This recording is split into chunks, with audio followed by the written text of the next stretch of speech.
রব্বুল আলামিন বলেন ওয়াল আসর ইন্নাল ইনসানা লাফি খুসর ইল্লাল্লাযীনা আমানু ওয়া আমিলুস সালিহাতি ওয়া তাওয়াসাউ বিল হাক্কি ওয়া তাওয়াসাউ বিস সাবর। ওয়াল আসর, আসরের সময়ের কসম।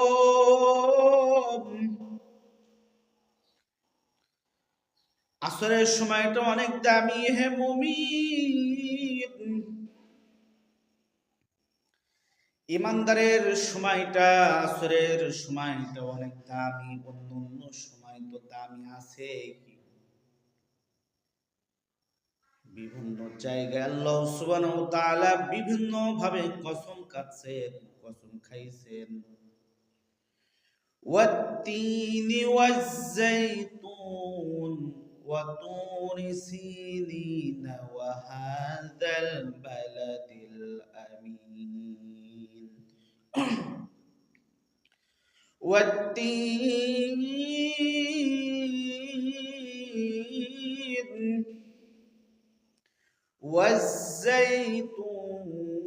والزيتون وطور سينين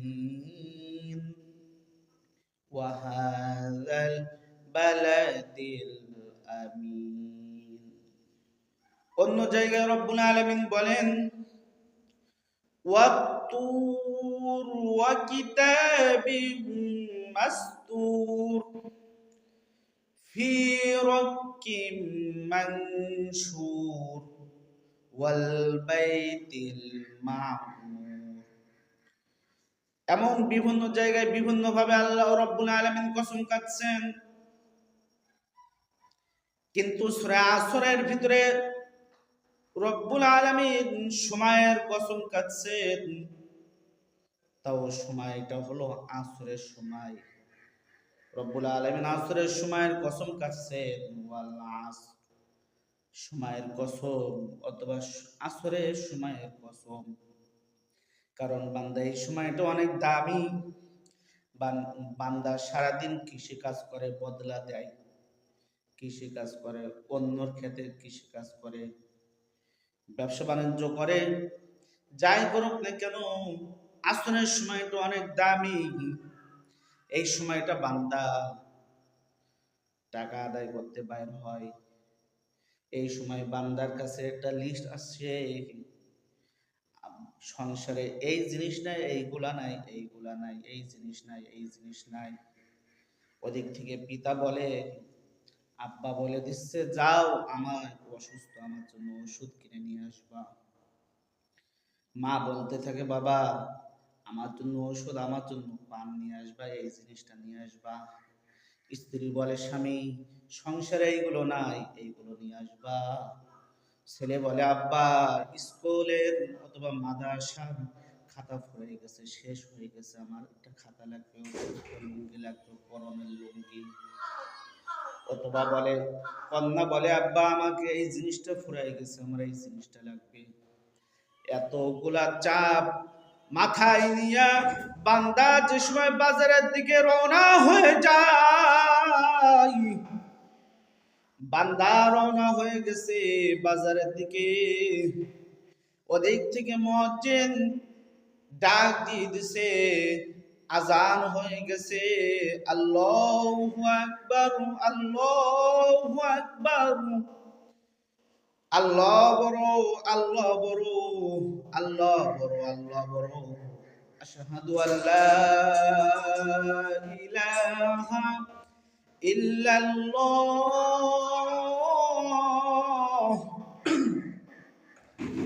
আশহাদু আল্লা ইলাহা ইল্লাল্লাহ। মুয়াজ্জিন ওদিকে আজান দিয়ে দিছে, বান্দা এদিক থেকে বাজারে চলে গেছে। আল্লাহ দেখে বান্দার কাছে আমি বড় নাকি তার সংসার বড়, বড় তার পিতা মাতা বড় নাকি তার স্ত্রী বড়। আজান হয়ে গেছে, ওদিকে বান্দা টাকা তালাশ করতেছে, এদিকে আল্লাহ আজানের সময় হয়ে গেছে, নামাজের সময় হয়ে গেছে। এখন আল্লাহ দেখে যে বান্দা আমার ডাকে সাড়া দিয়ে আগে নামাজ আদায় করতেছে নাকি তার সংসার নিয়ে তার পিতা মাতার জন্য সে আগে ওইগুলো তালাশ করতেছে। এইটা দেখে বান্দা ওদিক থেকে তালাশ করে, বাজার করে, এদিক থেকে আসরের সময় শেষ, ফুরায় আসে, সময় কম, মাগরিবের রক্ত হয়ে যায়। এই জন্য রব্বুল আলামিন আসরের সময়ের কসম কাটলেন। আসরের সময়টা বান্দা অনেক দামি, এই সময়ের কসম। ইন্নাল ইনসানা লাফি খুসর, অবশ্যই সমস্ত ইনসান, সমস্ত মানুষ ক্ষতিগ্রস্তর ভিতরে, অবশ্যই ক্ষতিগ্রস্তর ভিতরে। তাহলে আমরা কালিমা পড়লাম, আমরা যদি ক্ষতিগ্রস্তের ভিতরে পড়ে যাই তাহলে কালিমা পড়লাম কি জন্য?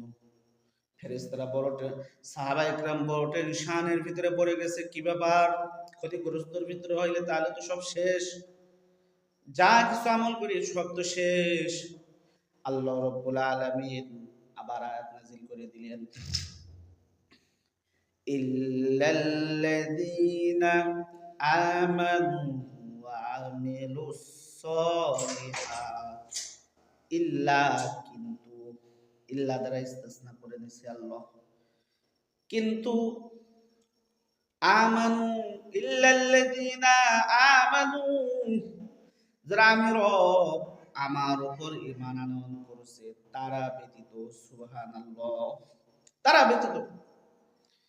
ঈমান সম্পর্কে রব্বুল আলামিন ভিন্ন জায়গায় বলেন, 5 নম্বর পারা 19 নম্বর পৃষ্ঠা সূরাতুন নিসা 4 লাইনের পরে 5ম লাইনের শুরুতে রব্বুল আলামিন বলেন, ইয়া আইয়ুহাল্লাযীনা আমানু আমিনু বিল্লাহি ওয়া রাসূলিহি, হে ঈমানদারেরা তোমরা ঈমান আনয়ন করো আমি রব, আমি আল্লাহ, আমার